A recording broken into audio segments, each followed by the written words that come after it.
মানুষদেরকে দুর্বল হিসাবে সৃষ্টি করা হয়েছে। মানুষ সবল না দুর্বল? ও মানুষ, তুমি একটা গরুর লালন পালন করো, ওই গরু যদি তোমাকে লাথি মারে, হাসপাতাল ছাড়া আর কোনো পথ নাই। বা কথা কন্যা কিরকম সবল তো বুঝাই যায়।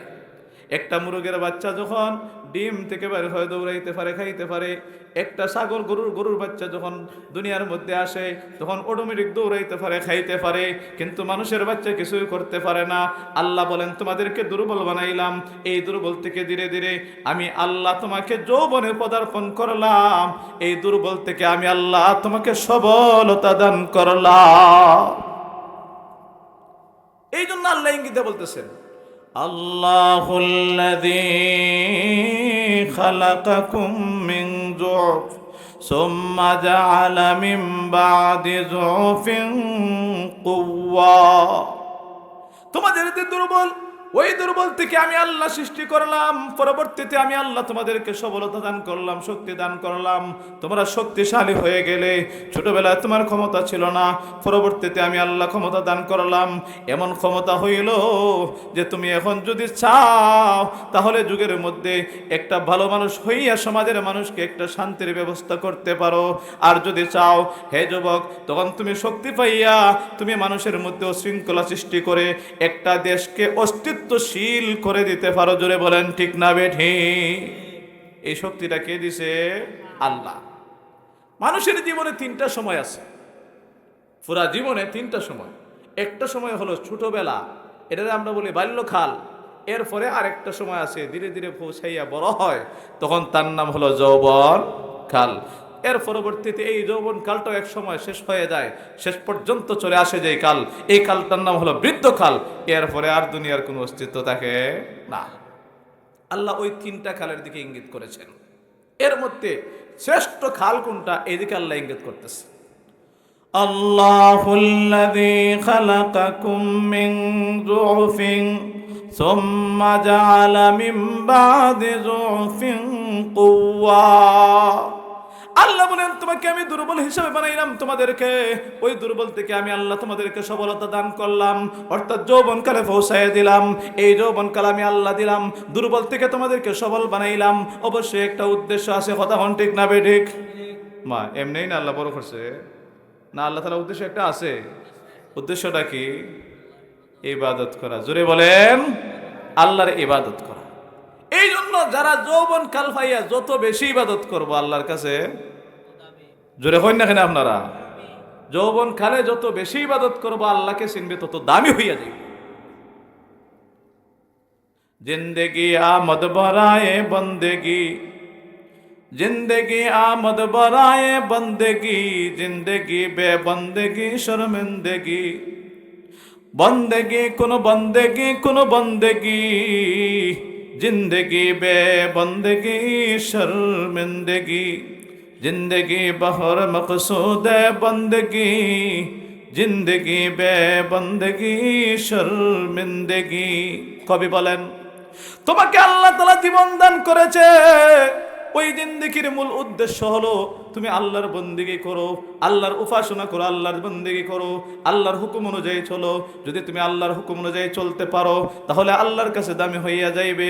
আর যদি তুমি আল্লাহর হুকুম অনুযায়ী চলতে পারো না, ইবাদত বন্দেগী করো না, তাহলে তোমার শেষ ফলাফল যে উদ্দেশ্য আসিল সেই উদ্দেশ্য তুমি আল্লাহর কাছে অপমানিত আর লাঞ্ছিত হবে। بارك الله لنا ولكم في القرآن العظيم ونفعنا وإياكم بالآيات والذكر الحكيم صلى الله على سيدنا ومولانا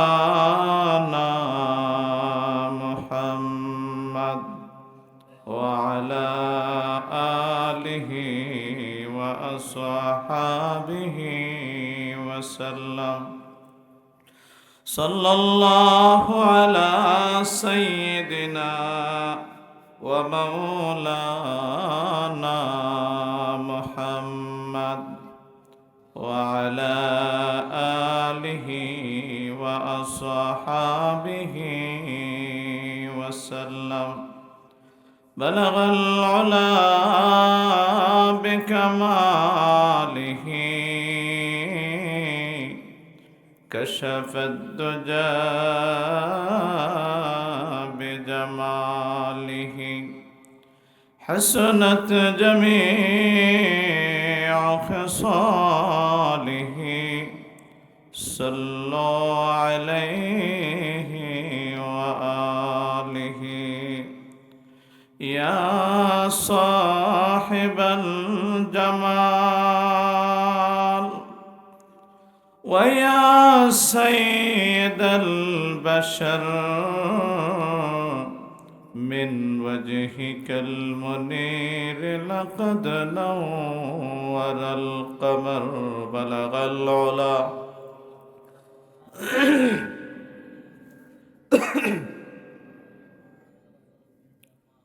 حسنت جميع خصاله صلوا عليه وآله সোয়াপুর জামে মসজিদের উদ্যোগে আয়োজিত ইসলামী সম্মেলনের সম্মানিত সভাপতি, উপস্থিত মুরব্বিয়ানে কেরাম, যুবক ভাইয়ারা, পর্দানিশী আবারের অবস্থানরত শ্রদ্ধেয় পর্দানিশীন মা বোনেরা, মহান রব্বুল আলমিনের দরবারে শুকর আদায় করি যে মহান রব্বুল আলমিন আজকে আপনাকে আমাকে ইসলামী সম্মেলনে বসার আলোচনা শোনার তৌফিক দান করেছেন। এই জন্য সকলেই অন্তরের অন্তঃস্থল থেকে মহান রব্বুল আলমিনের দরবারে শুকর আদায় করি। জোরে সরে বলি আলহামদুলিল্লাহ। আমি আপনাদের সামনে সূরাতুর রুম থেকে 53 নম্বর আয়াতখানা পাঠ করেছি। আল্লাহ তাআলা তৌফিক দান করেন আয়াতকে সামনে রেখে কিছু আলোচনা করব। আমা তৌফিকি ইল্লা বিল্লাহ। এই আয়াতে মহান রব্বুল আলামিন আমাদের পুরা মানব জীবনের শুরু থেকে নিয়ে শেষ পর্যন্ত, এমনকি আমাদের প্রাথমিক অবস্থা কী ছিল এবং বর্তমানে কি হবে এবং সামনে কি হবে, পুরা জীবনের শুরু থেকে শেষ পর্যন্ত এবং তার পূর্বের কাহিনী সহ আল্লাহ সংক্ষেপে বয়ান করছেন। একটু জোরে কন্যা ঠিক না বে ঠিক? এই আয়াতের মধ্যে আল্লাহ পাক রব্বুল আলামিন প্রথমে বলতেছে, আল্লাহুল্লাযী খালাকাকুম মিন যুফ। ওই মহান রব্বুল আলামিন যিনি তোমাদেরকে দুর্বল থেকে সৃষ্টি করেছেন। আল্লাহ বলেছেন তোমাদেরকে দুর্বল থেকে সৃষ্টি করেছেন আল্লাহ। আমরা আসলে দুর্বল থেকে না সবল থেকে এসেছি? মা, এটা হইতে আমাদের ভয় লাগে নাকি? এমন দুর্বল যে দুর্বলতার কথা আমরা মানুষের সামনে মুখ দিয়ে সরাসরি উচ্চারণ করতে পর্যন্ত আমাদের লজ্জাবোধ হয়। জোরে বলেন ঠিক না বে ঠিক? একটা নাফাক পানির ফোঁটা, এর থেকে মহান রব্বুল আলামিন দুনিয়ার শ্রেষ্ঠ মাখলুক মানুষ হিসাবে আপনাকে আমাকে বানাইছেন। অতএব এটা মহান আল্লাহ পাক রব্বুল আলামিন ইঙ্গিত করে দিয়ে বলতেছেন তোমাদেরকে দুর্বল থেকে সৃষ্টি করলাম। তাহলে আমাদের অবস্থান মূলত কি? দুর্বল। এমন দুর্বল যে মানুষের সামনে প্রকাশ করিয়া বলবো যে এরকম পর্যন্ত না। কিন্তু মহান রব্বুল আলামিন সেই পানির ফোঁটাটাকে আল্লাহ তিনটা অন্ধকারের ভিতরে, মায়ের পেটে 3 অন্ধকারের ভিতরে মহান রব্বুল আলামিন সেইটাকে রক্তে রূপান্তরিত করলেন। সুবহানাল্লাহ। এর পরবর্তীতে আল্লাহ তাআলা এই রক্তের মাধ্যমে পরবর্তীতে সেটাকে গোশতে রূপান্তরিত করে দিলেন। শুধু তাই নয়, এই গোশতের টুকরাটাকে মহান রব্বুল আলামিন একদম রেখে দিলেন, তার মধ্যে কোনো অস্থি ছিল না। মহান আল্লাহ অস্থি দান করলেন, হাত দিলেন, পা দিলেন, রূহ দিলেন। কথা বল ঠিক না বে ঠিক? এটা কোন জায়গায় কাজটা হয়েছে? একদম 3টা অন্ধকারের ভিতরে, মায়ের পেটে পরে ভিতরে। কে করছে? আরো জোরে বলেন। আল্লাহ পাক রব্বুল আলামিন সেই জায়গার মধ্যে আপনাকে আমাকে বানাইছেন এমন একটা সিস্টেমে বানাইছেন তে বোঝা যায় এটা একটা ফ্যাক্টরি। জোরে খান সুবহানাল্লাহ। ফ্যাক্টরি এমন ভাবে আল্লাহ বানাইছে, মানুষের পুরা খাড়ামু দেখলে বোঝা যায় একটা পুরা একটা ফ্যাক্টরির মধ্যে যা আছে এর চাইতে আরো বেশি আল্লাহ তৈরি করে দিছে। এখন সুবহানাল্লাহ। শুধু তাই নয়, ভালোভাবে চিন্তা করলে দেখা যায় মানুষের যে বডি, মাথা থেকে পা পর্যন্ত এর মধ্যে যদি চিন্তা করা যায় দেখা যাবে একটা শুধুমাত্র একটা বডি না, যেমন মহান আল্লাহ ক্ষুদ্র একটা জগৎ বানাইয়া দিয়েছে। জগতের মধ্যে যা আছে পাহাড় পর্বত নদী নালা সবগুলো আল্লাহ মহান মানুষের ভিতরে ঢুকাইয়া দিয়ে দিছে। হ্যাঁ মুসলমান ভাইয়েরা, আল্লাহ যে বানাইছে এমন সুন্দর কাঠামো দিয়া একটা জগতের মতন বানিয়ে দিয়েছে আমাদের বডিটাকে। শুধু তাই নয়, এটা কোনো আলোর মধ্যে বানাই নাই, তিন অন্ধকারের ভিতরে, কোনো লাইট নাই, কোনো ওয়ার্কশপের মধ্যে নয়, মহান আল্লাহর নির্দেশে হয়েছে। জুড়ে বলেন ঠিক না বেঠিক? এখন কথা হইল, এই দুর্বল জিনিসটাকে আল্লাহ তাআলা এমন ভাবে বানাইছে যে পুরা মাখলুকাতের মধ্যে সবচেয়ে শ্রেষ্ঠ। মা কথা হন ঠিক না বেঠিক? মানুষের চেয়ে শ্রেষ্ঠ কোনো মাখলুক আছে? এই মাখলুকটাকে আল্লাহ মায়ের পেটের ভিতরে বানাইছে। এখন এই জিনিসটা কিভাবে দুনিয়াতে আসবে সায়েন্সবিদরা খুঁজে বার করছে। তারা ব্যাপকভাবে গবেষণা করে দেখছে মহিলাদের যেই পরিমাণ সহ্য ক্ষমতা আছে এর চাইতে দ্বিগুণ কষ্ট হয় সেই বাচ্চা প্রসবের সময়। সুবহানাল্লাহ হইতো না? সহ্য ক্ষমতার বাহিরে আরো যায় উপরে। কিন্তু এই বাচ্চাটা আল্লাহ সহজের মধ্যে বার করে দেন। আল্লাহ বলেন আমি আল্লাহ যখন তৈরি করছি বার করার ক্ষমতাও আমি। হুজুরে গণ আল্লাহ বলেন সুম্মাস সাবিলা ইয়াসসারা, এই মানুষটাকে আমি আল্লাহ এমন সুন্দর কাঠামো দিয়ে বানাইলাম, পুরা একটা বডি আমি আল্লাহ তাআলা একদম সহজের মাধ্যমে দুনিয়াতে বের করে দিলাম। দুনিয়াতে যখন আসলো মানুষটা, আসার পরে ওই মানুষটা কিছুই জানে না, না চিনে কোনো খাওয়ার কথা, কোনো কথাও চিনে না, কোনো কিছু জানা নাই, একদম অজ্ঞাত, একদম কিছু জানে না, সব একদম সে ব্যক্তি অজানার মতন দুনিয়াতে আসছে। না কেউ জানে? তখন কেউ কিছু জানেনি, কিছুই জানে না। দুনিয়াতে আসার পরে একটা শিক্ষাও নাই। তবে আল্লাহ পাক রব্বুল আলামিন প্রথম শিক্ষা দিয়েছেন একটা, وَأَخْرَجَكُم مِّن بُطُونِ أُمَّهَاتِكُمْ لَا تَعْلَمُونَ شَيْئًا। আল্লাহ বলেন তোমাদেরকে তোমাদের মায়ের পেট থেকে মহান আল্লাহ বের করে দিলেন। কিভাবে দিলেন? এমন অবস্থায় তুমি আসলে তুমি কিছুই জানো না, তোমার কোনো শিক্ষা নেই, কোনো জানা নাই, তুমি কি করতে হবে জানো না। কিন্তু মহান আল্লাহ তোমাকে প্রথম শিক্ষা দিয়েছেন। ক্রন্দন করার শিক্ষা কেউ দেয় না, একমাত্র আল্লাহ দিয়েছেন। আল্লাহ পাক রব্বুল আলামিন শিক্ষা দিলেন ক্রন্দন করো। বাচ্চা দুনিয়াতে আসার পরে ক্রন্দন করে কাঁদা শুরু করে দিয়েছে, তখন মা দৌড়ায় কাছে, বাপ দৌড়ায়, মানুষ দৌড়ায়, খাটতেছে কেন? এই শিক্ষাটা কে দিয়েছেন? জোরে বলেন কে দিয়েছেন? আরো জোরে বলেন কে দিয়েছেন? আল্লাহ প্রথম শিক্ষা দিলেন বাচ্চাকে ক্রন্দন করার জন্য। এই ক্রন্দন করার পরে সাথে আরেকটা শিক্ষা দিলেন যে তোমার দুইটা মারি দিয়া মা যখন তোমার মুখে খানার ব্যবস্থা করবে ক্রন্দনের কারণে, তখন দুইটা মারি দিয়া টানিয়া টানিয়া তুমি খাইতে হবে। এই শিক্ষাও মহান আল্লাহ দিয়েছে। দুইটা শিক্ষা, এটা কোনো মা বাবা শিক্ষা দেয় নাই, কেউ দেয় নাই, এটা আল্লাহ দিয়েছেন। এক নম্বর শিক্ষা হলো ক্রন্দন করা, দুই নম্বর শিক্ষা হলো যে মারি দিয়ে সাপ দিয়া ঠাইনা খাইতে। যদি এই দুই শিক্ষা আল্লাহ না দিতেন আমাদের জীবন বাঁচা সম্ভব হইতো? আর একটু জোরে সম্ভব হইতো?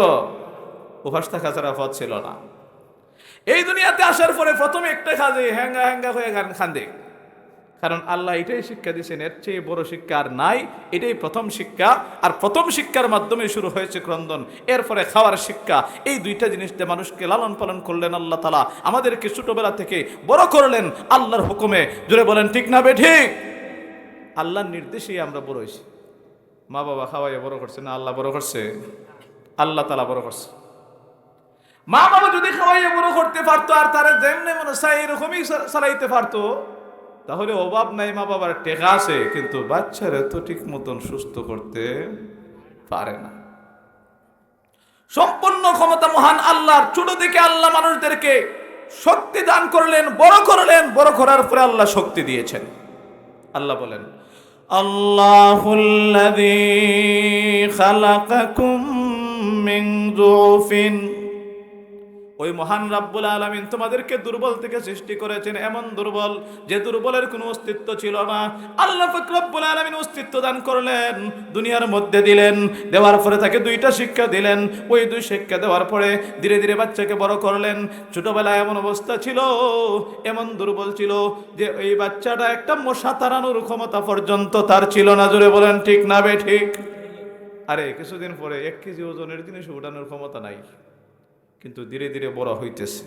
আল্লাহ বড় করছেন, বড় করতে করতে এক পর্যায়ে যাইয়া যে বাচ্চাটা 1 কেজি ওজনের জিনিসটা উঠানো সম্ভব ছিল না, ওই বাচ্চাটা 5 কেজি ওজনের না 2 মনিয়া বস্তা খাদে লইয়া দৌড়তে পারে।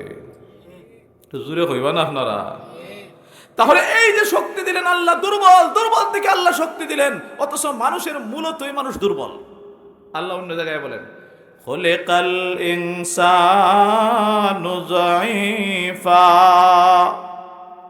মানুষদেরকে দুর্বল হিসাবে সৃষ্টি করা হয়েছে। মানুষ সবল না দুর্বল? ও মানুষ, তুমি একটা গরুর লালন পালন করো, ওই গরু যদি তোমাকে লাথি মারে হাসপাতাল ছাড়া আর কোনো পথ নাই। বা কথা কন্যা কিরকম সবল তো বুঝাই যায়। একটা মুরগের বাচ্চা যখন ডিম থেকে বের হয়ে দৌড়াইতে পারে, খাইতে পারে। একটা ছাগল গরুর বাচ্চা যখন দুনিয়ার মধ্যে আসে তখন অটোমেটিক দৌড়াইতে পারে, খাইতে পারে, কিন্তু মানুষের বাচ্চা কিছুই করতে পারে না। আল্লাহ বলেন, তোমাদেরকে দুর্বল বানাইলাম, এই দুর্বল থেকে ধীরে ধীরে আমি আল্লাহ তোমাকে যৌবনে পদার্পণ করলাম, এই দুর্বল থেকে আমি আল্লাহ তোমাকে সবলতা দান করলাম।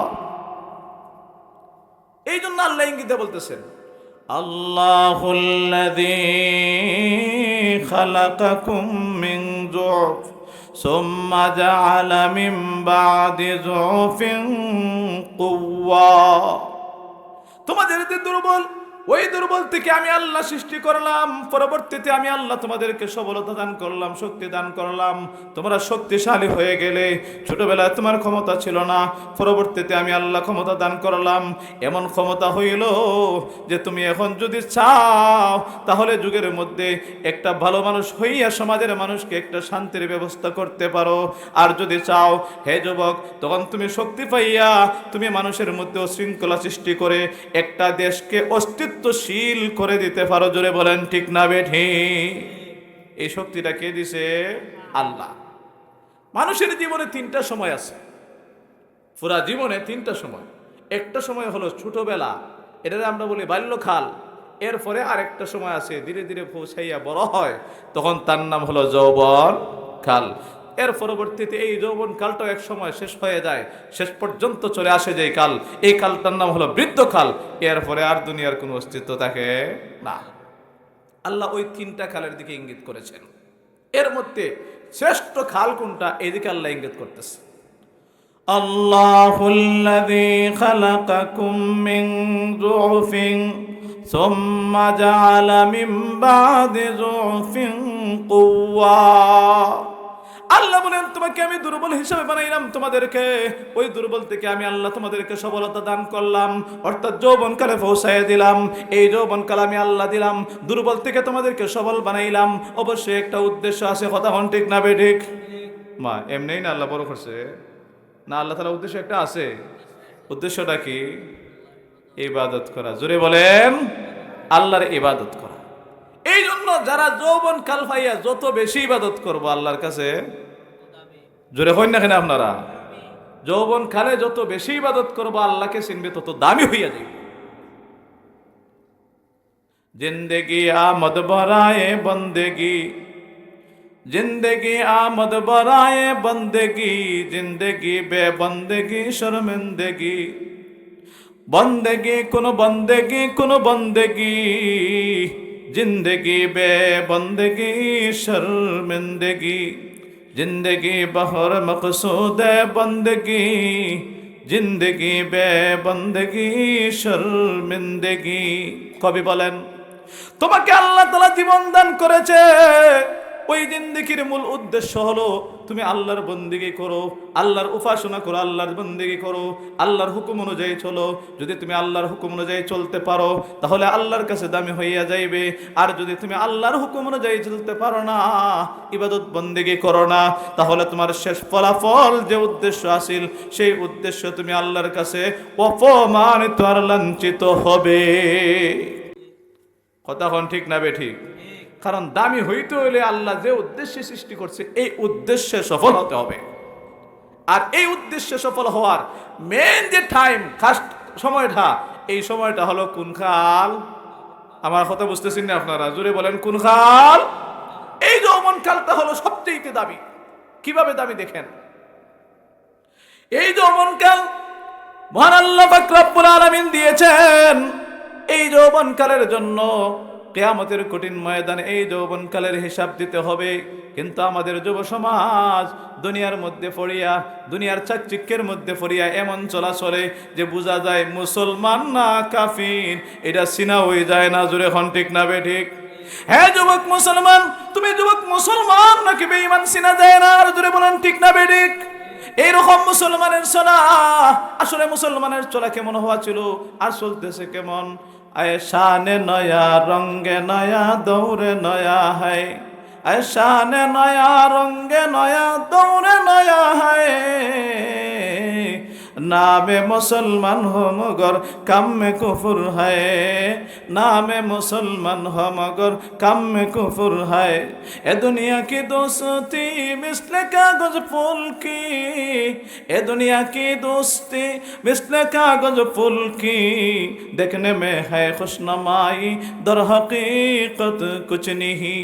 अहले दुनिया काफिराने मुतलकान, अहले दुनिया काफिराने मुतलकान। शब रोज़ा ज़क़ दर बक़बक़ान। अहले दुनिया चुकुनी अज चुकुनी लानतुल्लाहि अलैहिम अजमाइन। गुल पे आशिक हो के बुलबुल जिंदगी बर्बाद की, गुल पे आशिक हो के बुलबुल जिंदगी बर्बाद की। खुद पहुंचा पंदा में बुलबुल क्या खता सैयाद की। गुल पे आशिक हो के बुलबुल जिंदगी बर्बाद की। हम चो इंसान हुब्बे दुनिया आज बराए जिंदगी। है मुसलमान भाई যুবক, আজকে যে তোমার আমার অবস্থা, ওই যুবকদের অবস্থা যদি দেখা যায়, দেখা যাবে দুনিয়ার মধ্যে চলে ঠিকই, কিন্তু আসলে বাস্তবিক ক্ষেত্রে মুসলমান বোঝা যায় না।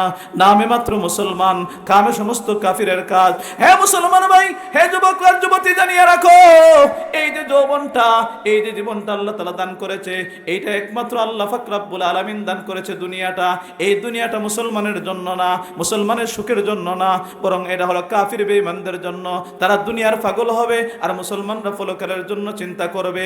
যারা নাকি দুনিয়ার পিছনে পড়ে গেছে, এরা দুনিয়ার পিছনে পড়িয়া তার সারা আল্লাহ পাক রব্বুল আলামিনকে বলিয়া সব কিছু সারিয়া শেষ পর্যন্ত দুনিয়ার মধ্যে পড়িয়া আল্লাহর আখিরাতকে ভুলিয়া গিয়েছে।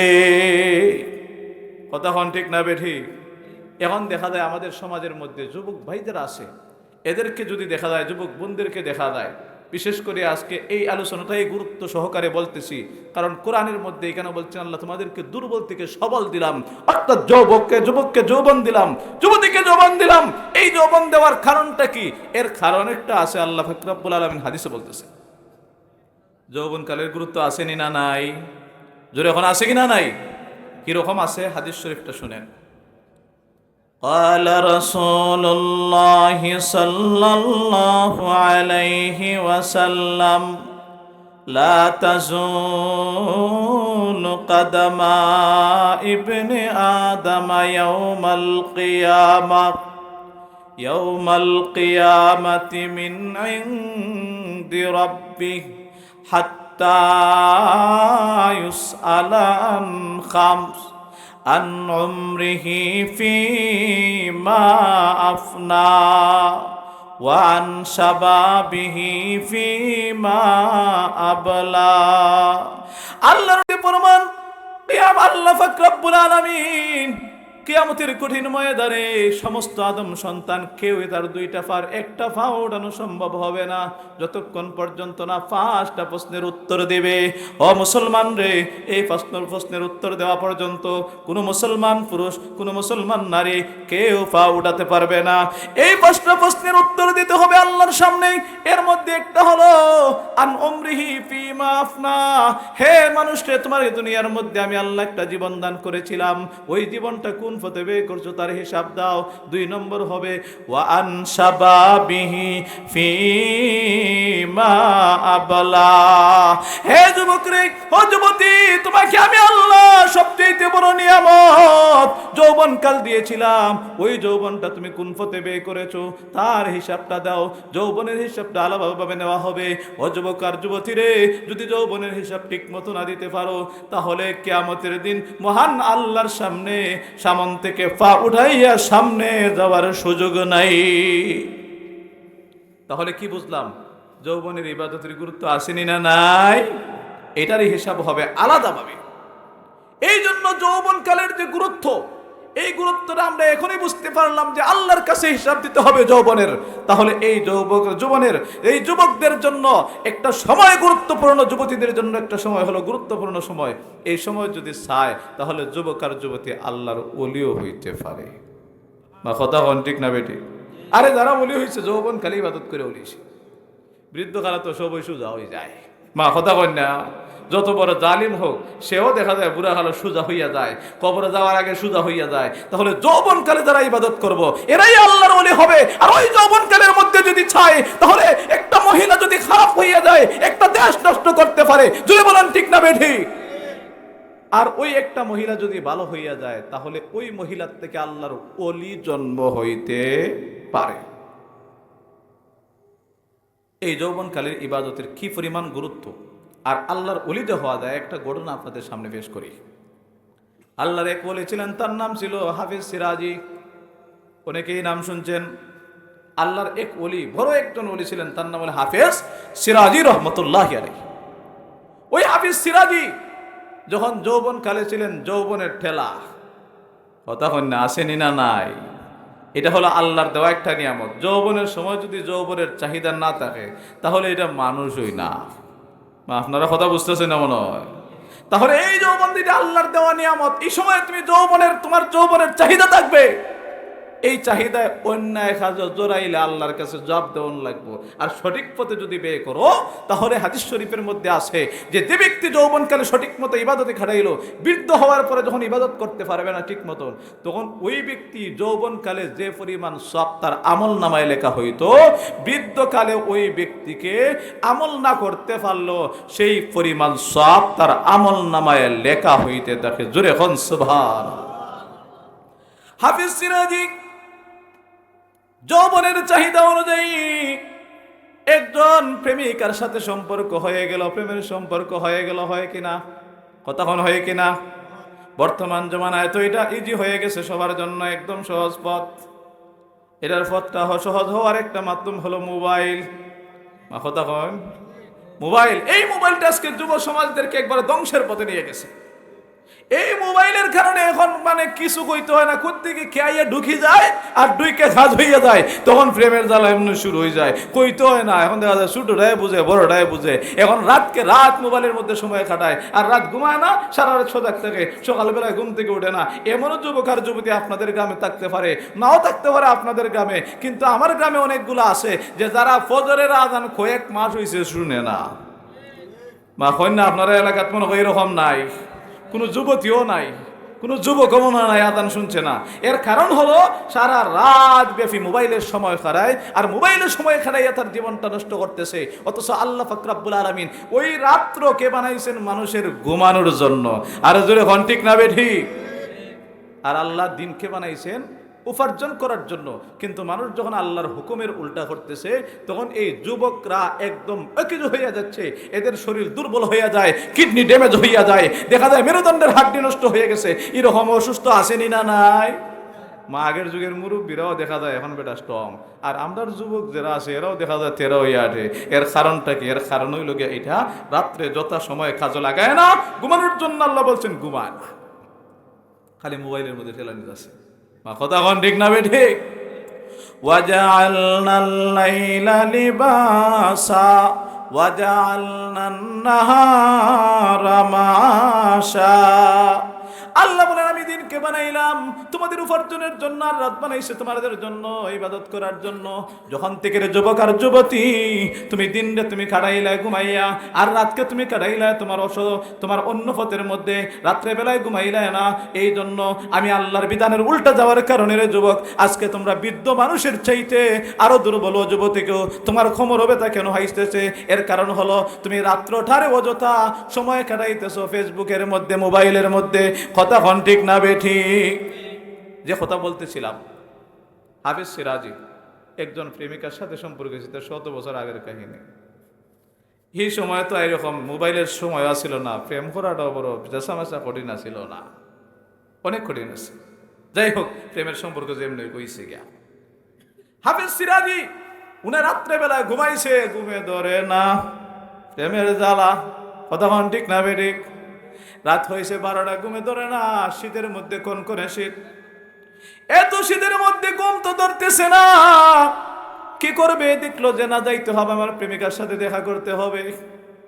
এখন প্রেমিকার সাথে দেখা করব, কিন্তু যাইব কেমনে? রাত্রে তো গভীর, কিন্তু জোয়ানের টেলা তো আর এটা রক্ষা করা যায় না। লাফ মারছে, লাফ মাইরা লেপ ফালাইয়া দিছে দৌড়। কই যাইব? কথা বুঝতেছে না আমার? যাইতে হবে প্রেমিকার বাড়িতে। প্রেমিকার বাড়িতে রওনা হয়েছে, যাইব প্রেমিকার সাথে দেখা করবে। কিন্তু যাইতে সময় কিন্তু মধ্যখানেও বড় একটা নদী আছে, নদী ফাইরে যেমন লাগবো নি, নদী ফারইতে। এখন তো আপনাদের ব্রিজেরও অভাব নাই আমাদের সমাজে, আর যখনকার সময়ের কথা বলতেছি সময় ব্রিজ নাই, ফারইতে বড় কঠিন আছে। রাতও বেশি, আবার প্রবল স্রোত, বড় নদী, ফাইরে যাইতেইব, নাইলে প্রেমিকার সাথে দেখা করা যাবে না। এখন দেখতেছে যে নদীর ফারে যাই দেখতেছে কোনো ব্যবস্থা আছে কিনা নাই যাওয়ার জন্য, যাতে করে সহযোগিতা হয়, গাছ টাছ কিছু আছে কিনা নাই ওই রকম খুঁজতেছে। এখন দেখে কলা গাছ টোলা গাছ যদি পাওয়া যায় তো দইরা সহযোগিতার সাথে যাইব গা, আর নাইলে তো বিপদ। এখন খুঁজতে খুঁজতে খুঁজতে দেখে একটা নদীর ফাঁসে একটা কি দেখা যায় গাছের মতন, লাফ মারি ফইরই দৌড়ানো হয়েছে। কে ধরছে এটা দেখার সময় নাই। ওই যুবক হাফিজ সিরাজি যৌবনের ঠেলায় প্রেমিকার সাথে দেখা করতে হবে, এই জন্য গাছ মনে করে একটা জিনিসকে লাফ মারি ধরে রওনা হয়ে গেল, যাইতেছে। কিন্তু যতই যৌবনের টেলা আর জোয়ানের শক্তি যতই থাকুক না কেন, কিন্তু মানুষ হিসাবে ভয় থাকবো না থাকবো না। তখন ভিতরে একটা ভয়, ভিতরে যখন মধ্যখানে গেছে তখন ভিতরে আসছে ভয়। ভয় আসার সাথে সাথেই তার ভিতরে আরেকটা জিনিস দেখা দিছে। যখন এই জায়গায় গেছে মধ্যখানে ঠিক তখন ভয় আসছে, এদিকে তার নাকের মধ্যে প্রবল ধরনের দুর্গন্ধ আসছে। এই যে দুর্গন্ধ সহ্য করতেছে না, নাকে দৈর্য রাখা যান না, এত দুর্গন্ধ। এখন একটা ভয়ঙ্কর বিষয় না, এত স্রোতের মধ্যে আবার কোথা থেকে দুর্গন্ধ আসতো। এখন দেখতেছে যে দুর্গন্ধ আসলো করতে খুঁজতেছে, সব পরিষ্কার, দুর্গন্ধ আসলো করতে গিয়ে হঠাৎ করে তাকাইয়া দেখে যেটারে খোলা গাছ মনে করে ধরছিল, এটা আসলে খোলা গাছও না, এটা কিছুই না, এটা একটা মানুষের ফসা লাশ বাসিয়া ফসিয়ে আসছে, আর তার দুর্গন্ধ তার নাকের মধ্যে লাগছে। কন্যা নাউজুবিল্লাহ। চিন্তা করছেন? আল্লাহ পাক রব্বুল আলামিন তার অন্তরের মধ্যে হেদায়েত দিয়েছেন। সুবহানাল্লাহ। হাফিজ সিরাজি যাওয়ার কথা ছিল প্রেমিকের বাড়ি, ওই প্রেমিকার বাড়িতে না যাইয়া উল্টা রওনা হয়ে গেছে বাড়ির দিকে। এখন না সুবহানাল্লাহ। কে হেদায়েতের মালিক কে? আরো জোরে বলেন, হেদায়েতের মালিক কে? আল্লাহ হেদায়েতের মালিক। আল্লাহ হেদায়েত দিয়ে দিয়েছেন, বাড়ির দিকে রওনা আইয়া সুন্দর করে নদীর পাড়ে এসে ভালো করে গোসল করছে, কইরা খানতেছে আর উঠতেছে, আর নিজেরে হইতেছে, ও হাফিজ সিরাজি তুমি এত খারাপ, একটা লাশ নিয়ে তামসা করতেছো, এই লাশটাও তো তোমার মতন একদিন যুবক আসছিল, হেও তো এক সময় আসছিল জোয়ান, আজকে সে ফসিয়া লাশ হয়েছে, আর তুমি তারে নিয়ে তামসা করতেছো, ও হাফিজ সিরাজি তোমার কি অবস্থা হবে? নিজেরে নিজে বৎসনা কইরা একটা কবিতা পড়তেছে আর খানতেছে। বসর হাফিজ বতু গোয়ম কে গুলতা জানমি মানত, বসর হাফিজ বতু গোয়ম কে গুলতা জানমি মানত, আগর মানদ সবে দিগর নমি মানত। কে গুল আজ গুলশান জোদা গুস্তা তরু তাজা নমি মানত আগর মানত সবে দিগর নমি মানত হমেশা ইজ্জতে মেহমা বয়ক খানা নমি মানত আগর মানত সবে দিগর নমি মানত। হাফিজ সিরাজি খাচ্ছে আর নিজের সম্বোধন করে বলতেছে, ওরে হাফিজ সিরাজি, একটা রাত যখন চলিয়া যায় ওই রাতটা কিন্তু আর পুনরায় ফিরে আসে না।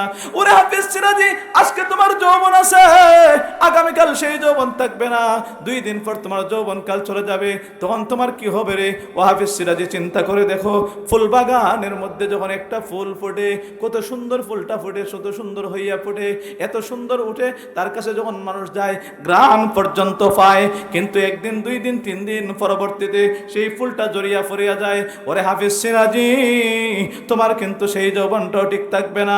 এরপরে বলতেছে, হামেশা ইজ্জতে মেহমা বয়ক খানা নমি মানদ আগর মানদ সবে দিগর নমি মানদ।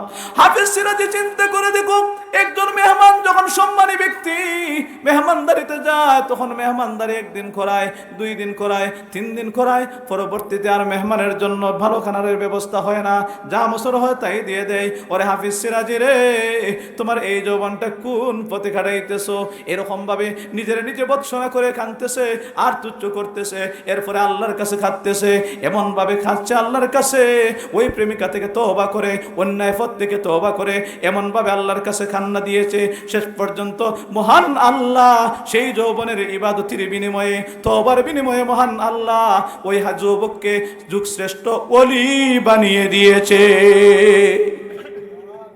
দর জওয়ানি তওবা করদন শুয়ে হয়ে পয়গম্বরি, দর জওয়ানি তওবা করদন শুয়ে হয়ে পয়গম্বরি, ওক্ত পীরি মর্গ জালিম মিশওয়াদ ফরহেজগারি।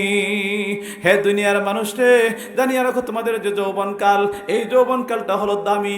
এই যৌবনকালে সমস্ত নবীরা যৌবনকালে ইবাদত করে আল্লাহর কাছে দামি হয়েছে, ওলিরা দামি হয়েছে যৌবনকালের গুরুত্ব দেওয়ার কারণে। যুবকের যুবতীরা ওই যৌবনকাল কাটাও, আল্লাহর হুকুম অনুযায়ী কাটাও, না হয় জানিয়ে রাখো ওই যৌবনকালের পরে বৃদ্ধকাল আসবো, মনে করতে পারো আমার সময় অনেক আছে, আমি ইবাদত করব, কিন্তু না, এটা সম্ভব না। কারণ যখন তোমার বৃদ্ধকাল চলে আসবে, ওই বৃদ্ধকালের মধ্যে যুবক না, বৃদ্ধ হওয়ার পরে যারাই আসে সবাই কিন্তু ভালো মানুষ হইয়া যায়, এমনকি একটা টাটকা জালিম যদি হয় বৃদ্ধকালে সোজা হইয়া যায়। কাজে যৌবনকাল রে গনিমত করে তুমি যৌবনকালে আল্লাহর ইবাদতিতে কাটাও। আজকে আমাদের যুব সমাজ যদি ঠিক হইতো, পুরা সমাজ ঠিক। কথা হন ঠিক না বে ঠিক? যুব সমাজদের জন্য শোনার দরকার। ও যুবক আর যুবতী, যদি তুমি ঠিক হইয়া যাও তো পুরা সমাজ ঠিক হয়ে যাবে। আর যুবকদের জন্যই আজকে এই দেশের মধ্যে অশান্তি আর অরাজকতা সৃষ্টি হইতেছে। আবার শান্তির কথাও যদি খোঁজা যায় তাহলে যুবকদের মাধ্যমে প্রতিষ্ঠিত হয়েছিল। ভারত উপমহাদেশের মধ্যে মোহাম্মদ বিন কাসেম 18 বছরের যুবক মাত্র এসে দ্বীন ইসলাম কায়েম করেছিলেন, মুসলমানদের রাজত্ব কায়েম করেছিলেন, যে ফলাফল মুসলমানদের 700 বছর ভারত উপমহাদেশ স্বাধীন করেছে। জুড়ে বলেন ঠিক না বেঠি? কাজে এই যৌবন কালটা বড় গুরুত্বপূর্ণ। আর যদি কোনো একটা মহিলা এরকম খারাপ হয়, এখন তো বর্তমানে মহিলাদের ফ্রেন্ড আছে, এটার নাম জানি কি? বয়ফ্রেন্ড। এক মহিলার নাম আসছিল, একটা মেয়ে আসছিল, তার নাম হলো ঐশী। আপনারা পত্রিকায় দেখছেন, ঐশী নামক একটা কুলাঙ্গার মহিলা আসছিল, মেয়ে। ওই মেয়ে তার বয়ফ্রেন্ডকে সাথে নিয়ে বাড়িতে আসলো, বাসায় নিয়ে আসলো। তার মা বাবা বাধা দিল যে সাবধান, তুমি এখানে আসতে পারবে না, ওকে রাখতে পারবে না, কিন্তু ও হয় না, রাখতেই হবে। শেষ পর্যন্ত মা বাবা বাধা দেওয়ার কারণে ওই ঐশীর মতন কুলাঙ্গার মহিলা তার মা বাবাকে হত্যা করে টুকরা টুকরা করে বস্তার মধ্যে প্যাকেট করে টয়লেটের মধ্যে ঢুকিয়ে দিয়েছিল। কাজে ওই যুব সমাজের মধ্যে যদি কুলাঙ্গার মহিলা থাকে আর কুলাঙ্গার ছেলে থাকে, তাহলে এই সমাজটা নষ্ট হওয়ার জন্য যথেষ্ট। আর যদি বলেন ঠিক না বেঠিক? তাহলে যুব সমাজ যদি ঠিক হয় তো সমাজটা ঠিক হয়ে যাবে। এটা হাদিস শরীফের মধ্যে নবীজি সাল্লাল্লাহু আলাইহি ওয়াসাল্লামের সাথ ফরমান, সাবআতুন ইউযিল্লুহুমুল্লাহু ফি জিল্লিহি ইয়াওমা লা জিল্লুহু আল ইমামু আদিলু ওয়া শাবুন নাশাআ ফি ইবাদাতিল্লাহ। আল্লাহর নবী ডাকতে বলতেছেন, কিয়ামতের কঠিন ময়দানে আল্লাহর আরশের ছায়া, ওই ছায়া ছাড়া কোনো ছায়া থাকবে না। যখন আধ হাত উপরে সূর্যটা আসবে, 50,000 সমপরিমাণ হবে সেই দিনটার সমান। ওই দিনের মধ্যে যখন কিয়ামতের কঠিন ময়দান হবে, কোনো ছায়া থাকবে না, একটা ছায়া থাকবে আল্লাহর আরশের ছায়া। এর মধ্যে 7 দল মানুষদেরকে স্থান দিবেন। এর মধ্যে দ্বিতীয় স্থল হলো ওয়াশাবুন নাশাআ ফি ইবাদাতিল্লাহ। ওই যুবক আর যুবতী যে যৌবনকালে ইবাদত করেছে, আল্লাহর হুকুম অনুযায়ী চলেছে, ওই যুবক আর যুবতীর জন্য মহান আল্লাহর আরশের ছায়ার নিচে স্থান করে দিবে। কি মনে করেন যুবকের দাম আসেনি না নাই? এই যৌবনকালের ইবাদতের কারণে কি পরিমাণ সম্মান পাবে। কাজে যৌবনকালটা গুরুত্ব সহকারে খাটানোর দরকার। আর এর মধ্যে যদি খেল তামাশা করে খাটায় তাহলেও খাটাইতে পারবো। আর যদি আল্লাহর নাম নিয়া চলে হইতে চায় তাহলে তাও পারবো। কথা হন ঠিক না বেঠিক? তাহলে বোঝা যায় যুবকরা যদি চায় খেল তামাশা কইরা শেষ পর্যন্ত সে খেল সারিয়া, খেলা তামাশা সারিয়া যদি চায় ভালো পথে যাইতো, সেটাও পারে। মা এইরকম একজন যুবকের কাহিনী আছে, কইলিতামনি কথা কইতামনি, শুনবানি আপনারা? সংক্ষেপে কইয়ালে, একজন আল্লাহর ওলি আছিলেন জুনায়েদ বাগদাদি। নাম শুনছেন? নাম শুনছেন কিনা? এত বড় একজন ওলি আছিলেন জুনায়েদ বাগদাদি। তিনি প্রথম ছিলেন একজন খেলোয়াড়। আমাদের সমাজের যে খেলোয়াড়, আগেরকার যুগের এরকম খেলোয়াড় ছিল না। আগে ছিল পলোয়ান, কুস্তিগিরা ছিল, কুস্তির খেলা হইতো। তখন ওই বগদাদ শহরের মধ্যে যে বাদশাহ আছেন, উনি একজন বড় পলোয়ান বানায় রাখছেন জুনায়েদকে। এত বিশাল বড় একজন পলোয়ান যে বাগদাদ শহরের মধ্যে আর দ্বিতীয় আরেকজন নাই। আমরা দেশের মধ্যে ক্রীড়ামন্ত্রী আছে না, ওরা তো সময় সময় দেখা যায় এই খেলার জন্য বিভিন্ন আয়োজন বিভিন্ন দেশে যায়। তাহলে এরকমভাবে জুনায়েদের একজন পলোয়ান বানাইয়া রাখছে বাদশাহ। শেষ পর্যন্ত ওই জুনায়েদের জন্য ঘোষণা দিল যে কেউ আসনি। শহরের মধ্যে ঘোষণা দিছে কেউ আসনি জুনায়েদের সাথে লড়বে, এরকম কেউ আসনি। এখন কোন উত্তর নাই, কেউ যায় না সারা। কারণ জুনায়েদ এমন পলোয়ান নাম করা, কেউ তার সামনে আইয়া যে আসবে আয়া তার সাথে কুস্তি লড়বে এরকম কোনো সাহসী নাই। শেষ পর্যন্ত একজন লোক সে কইল যে আমি জুনায়েদের সাথে লড়ব। এত বীর পলোয়ান, তার সাথে লড়বো। একজনে বললো, এই যে লোকটা বলছে এ আবার এত হ্যাংলা, একদম দুর্বল, হাঁটতে পারে না, যদি এই জুনায়েদে আঙ্গুল দিয়ে ইশারা দেয় তাহলে তার জন্য দাঁড়ানোটা করে নিব। হে কয় আমি জুনায়েদের সাথে লড়বো। আচ্ছা হন তো দিকে এটা পারবো নি, কিন্তু ঘোষণা তো হইস। বাদশাহ কয় ঠিক আছে, অমুক দিন তারিখ করা হইল। এখন সবাই গেছে, সব মানুষ সমবেত হয়েছে বাদশাহ সহ, যে আজকে পলোয়ান জুনায়েদের সাথে লড়বে, একজন পলোয়ান আরেকজন লড়বে, ওই জন্য ঘোষণা করা হয়েছে। এখন মাঠের মধ্যে যখন চলছে, প্রস্তুতি চলছে পুরা দেবে মধ্যখানো। এরপরে জুনায়েদের সাথে ওই লোকটা, দুর্বল লোকটা কইতেছে, জুনায়েদ তোমার সাথে লড়াইয়ের আগে আমার দুইটা কথা আছে। সুবহানাল্লাহ হইতেন না? হ্যাঁ জুনায়েদ, তুমি একজন সেরা পলোয়ান, আর আমাকে দেখতেছো আমার হাড়গোড় সব বাইর হয়ে গেছে। আমি যদি আমাকে তুমি একটা ধাক্কা দাও তাহলে আমার সাথে থাকার মতন কোনো সামর্থ্য নাই। ওরে জুনায়েদ, তোমার সাথে আমি লড়াই করতে পারবো না। তবে জানিয়ে রাখো, তোমাকে আমি খানে খানে একটা কথা বলে দিতে চাই, আমি হইলাম গে নবীর বংশের মানুষ। আমার আজকে অনেক দিন হয়ে গেছে খানা পিনার ব্যবস্থা নাই, জাকাতের টেকাও আমরা খাইতে পারি না। এই জন্য নবীর বংশের হওয়ার কারণে আমাদের জন্য খাওয়া হারাম। এই অবস্থায় কষ্টের মধ্যে চলতেছি, দিনাফিবাদ করতেছি, আমার সন্তানরা উপাস। যদি তুমি চাও বাদশাহ যে পুরস্কারের ঘোষণা দিয়েছে ওই পুরস্কারটা আমার নামে দিতে চাও তাহলে আমি নিয়ে দিতে পারবো। এই জন্যই তোমার সাথে আমি আজকে আসছি। তুমি যদি চাও নবীর সম্মানার্থে, নবীর বংশ হিসাবে আমাকে সুযোগ দিতে পারো। জুনায়েদ বাগদাদির ভিতরে বাড়ি দিল, হায় আমার নবীর বংশের মানুষ না খাইয়া থাকতেছে, তাকে দেওয়ার দরকার। বুঝতে শুরু হয়েছে, প্রথম যখন শুরু হয়েছে এমন লড়া শুরু হয়ে ওইটা দেখা যায়। লাফালাফি করে হঠাৎ করে নিচে পড়েছে, জুনায়েদ উপরে তো উড়াই দিছে। বাদশাহ এটা তো বুঝলাম না, এরকম একজন দুর্বল মানুষ আর এত ফলোয়ান জুনায়েদে, ওনারে পরাজয় করবো এটা তো হইতে পারে না, এটা মানতে পারলাম না, আবার লড়তে হবে। আবার দ্বিতীয়বার শুরু হয়েছে, আবার কিছু লড়ালড়ি হইয়া উপরে উড়াই দিচ্ছে জুনায়েদে। এখন দেখা যায় আবার কয় না এখন হয়েছে না, আরেকবার দেখতে হইব ফাইনাল। আবার কুস্তি শুরু হইল, কুস্তি শেষ পর্যন্ত আবার বুকের মধ্যে উঠিয়ে দিল। তখন বাদশাহ কয়, এই জুনাইদের সাথে আমার দেখা করার আর দরকার নাই। বাদশাহ গেছি বাদশার পথে, সব গেছি পুরস্কার পাইয়া ওই লোকটা চলে গেল। আর রাত্রেবেলা জুনাইদ চিন্তা করতেছে যে বাদশাহ আমার জন্য অনেক খাটনি দিয়েছে, আমার পিছনে অনেক টাকা খরচ করেছে, কিন্তু আজকে আমার সাথে দেখাই করলো না, চলে গেল। আর আমি একটা কাজ করলাম, আজকে আমার পুরস্কারটা, আমার বিজয়টা অন্যজনের হাতে দিয়ে দিলাম, কাদি আমি কি করলাম? এইরকম চিন্তা করতেছে। চিন্তা করতে করতে রাত গভীর হয়ে গেছে। চিন্তামগ্ন অবস্থায় হঠাৎ করে চোখের মধ্যে ঘুম লেগে গেছে। এমত অবস্থায় দেখতেছে মহানবী মুহাম্মদুর রাসূলুল্লাহ সাল্লাল্লাহু আলাইহি ওয়াসাল্লাম ওনার সামনে আইয়া হাজির। সুবহানাল্লাহ। নবীদের একদম বলতেছে, জুনাইদ তোমার আজকে পরাজয় নাই, তুমি আজকে বিজয় লাভ করেছো। তুমি যে আমি নবীর বংশের ইজ্জত রেখেছো, আমি নবীর ইজ্জত রেখেছো, তারে বিজয় দেওয়ার অর্থ হলো আমি নবীকে ইজ্জত দেওয়া। ওরে জুনাইদ তোমার এটা বেকার যায় নাই, তুমি যে কাজটা করেছো এটা হলো একদম সঠিক কাজ করেছো, একদম আল্লাহ পাক রব্বুল আলামিন রাজি হয়ে গেছেন। অতএব জুনাইদ তুমি চিন্তা করো না, পরবর্তীতে মহান রব্বুল আলামিন জুনাইদের এই কুরবানির বদৌলতে মহান আল্লাহ যুগশ্রেষ্ঠ ওলি বানিয়ে দিয়েছে। कर जवानी में इबादत काहिली अच्छी नहीं, कर जवानी में इबादत काहिली अच्छी नहीं, कि जब बुढ़ा पे आ गया कुछ कम बन पर ही नहीं।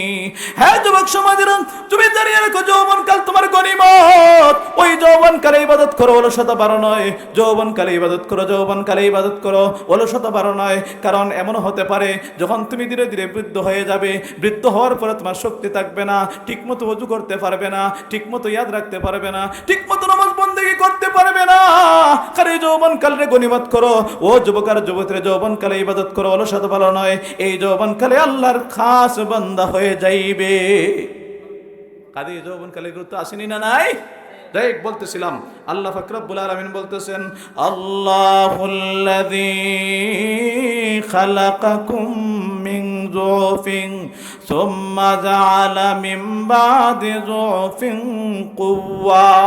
আল্লাহ পাক রব্বুল আলামিন বলতেছেন, তোমাকে আমি আল্লাহ দুর্বল থেকে বানাইলাম, তোমাদেরকে পরবর্তীতে আমি শক্তি দান করলাম। এর অর্থ হলো যৌবনকাল দিলাম, ওই যৌবনকালটার গনিমত মনে করো, ওই যৌবনকালটার ইবাদতের মধ্যে কাটাও। মনে করিও না হামসে বড় কোন হয়, আমার চাইতে আর কেউ নাই, এরকম মনে করিও না। কারণ জানিয়ে রাখো, বয়স আসে না, বয়স কিন্তু কমিয়া আবার দুর্বলতা চলে আসবো। কথা ঠিক না বেঠিক?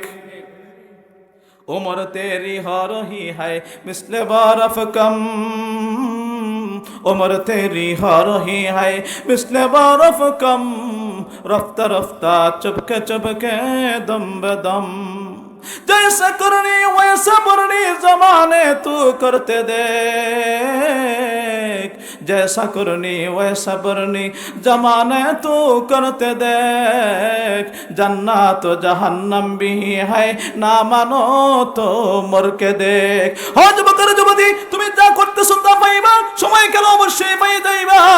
যৌবনকালে ইবাদত করলে যদি মনে করে নিজের অস্তিত্ব মিটাইয়া দাও, তাহলে দামি হইয়া যাইবা। কারণ যৌবনকালকে যদি তুমি কাজে লাগাইতে পারো, আল্লাহ পাক রব্বুল আলামিন এদিকে ইঙ্গিত দিয়ে বলতেছেন, সুম্মা জাআলা মিন বাদি কুওয়াতিন যুফাও ওয়া শাইবা। তুমি যৌবনকাল ফারিয়া মনে করিও না যে তুমি দুর্বল হয়ে যাইবে না, আর তুমি সবল হইছো আর দুর্বল হবে না। আল্লাহ বলেন, ওই সবলতার পরে তোমাকে আবার আল্লাহ পাক রব্বুল আলামিন আবার দুর্বল বানাইবেন, আবার তোমাকে বৃদ্ধ বানাইবেন, তোমার চুলদারি সাদা হবে। কাজে জানিয়ে রাখো, ওই সময়টা তোমার জন্য শেষ না। তোমার সময় যখন যৌবনকালটা আসে, ওইটা কদিন পরে শেষ হইয়া তুমি বৃদ্ধকালের মধ্যে পতিত হইবে।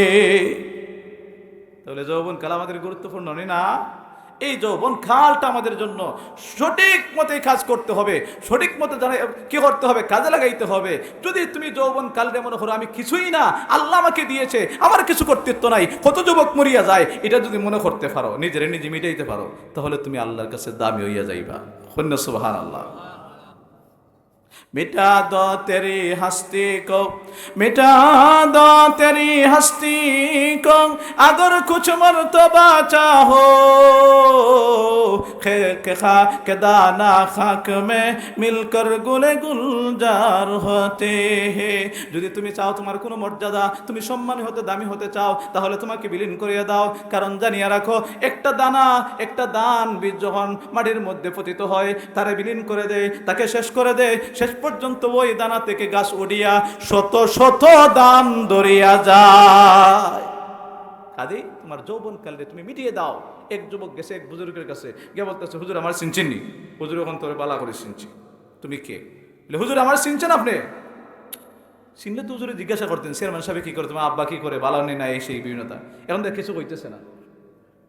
তাহলে এই কথাই বলতেছি যে শেষ পর্যন্ত হুজুরে আমি তোমার ভালো করে চিনছি। তুমি তো এমন একটা মানুষ যে তোমার ফেডের ভিতরে দুইটা জিনিস আছে, একটা পায়খানার ট্যাঙ্কে, একটা পেশাবের ট্যাঙ্কে, এছাড়া তোমার কাছে আর কি আছে? কথা হন ঠিক না বে ঠিক? তা কাজে আল্লাহ বলতেছেন, তোমার দুর্বলতা সবলতার পরে আবার দুর্বলতা এবং বৃদ্ধতা আসবে। এরপরে আল্লাহ বলেন, ওয়াল্লাহু ইয়াখলুকু, আল্লাহু ইয়াখলুকু মা ইয়াশা।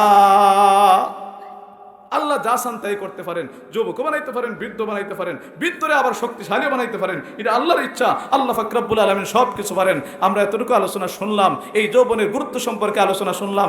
আল্লাহ পাক রব্বুল আলামিন আমাদের সমাজের যুবক আর যুবতীদেরকে আল্লাহ সঠিক পথে, হেদায়েতের পথে রাখুক। দেশ পরিচালনা করার তৌফিক দান করুক, সমাজ পরিচালনা করার তৌফিক দান করুক, ওই যুব সমাজকে দ্বীনের পথে চলার তৌফিক দান করুন। সকলে বলে আমিন।